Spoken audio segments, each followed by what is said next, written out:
Today I'm going to make and can blueberry pie filling. I'll put the list of ingredients and the utensils you'll need on my video. You can pause the video, write them down, and then we'll get started. We'll start by putting our jars, rings, and lids in a porcelain pot, cover them with water, and then we'll put them on to boil.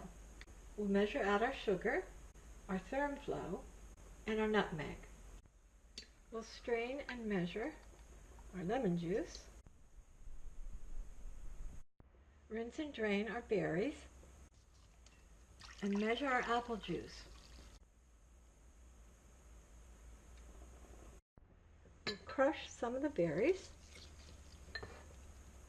We'll combine the sugar and the ThermFlow and the apple juice and stir it together. We'll put a pot of water on to boil so that we can blanch the berries. We need to use either stainless steel or porcelain. We'll place our apple juice, ThermFlow, and sugar on high heat initially to get it warm. We're going to use a wire whisk, and we will whisk it until it becomes nice and thick. You don't want to walk away from this mixture while it's heating. Now that our mixture is nice and thick, we'll add the crushed berries,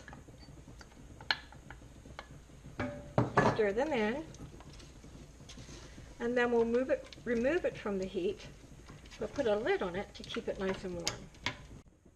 With our water nice and hot, we'll dip our blueberries in and blanch them just for a few minutes to get them nice and warm. We don't want to do this for any longer really than a minute. We've blanched our berries. We'll put the bowl aside covered to keep them warm. In our filling mixture, we'll add our lemon juice and the nutmeg and stir it together. At this point, we're ready to add our blueberries.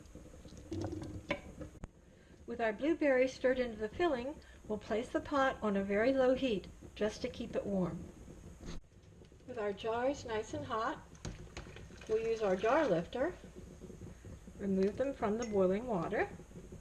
We'll place our funnel in the jar, and we'll use our magnetic wand to remove the lid and the ring from the hot water. This is a nice magnetic wand for that purpose.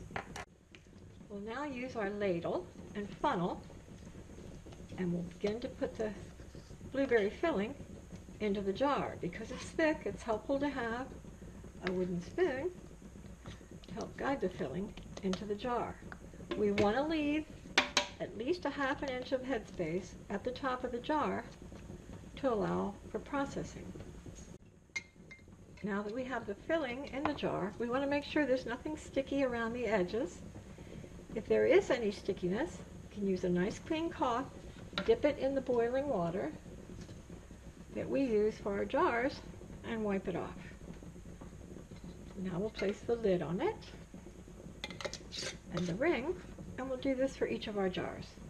Now that we've filled our jars, we'll again use our jar lifter and place them in the pot of boiling water and process them. We've been processing our jars now for 30 minutes in boiling water. We left 2 inches of water over top of the jars, and then we're going to make sure that they seal. Whenever you eat home canned food, you want to make sure before you eat it that the top is actually sealed. Sometimes you'll hear the plink of the jar, and sometimes you'll just need to press on the middle and make sure that it seals. So there you have it, homemade and home canned blueberry pie filling.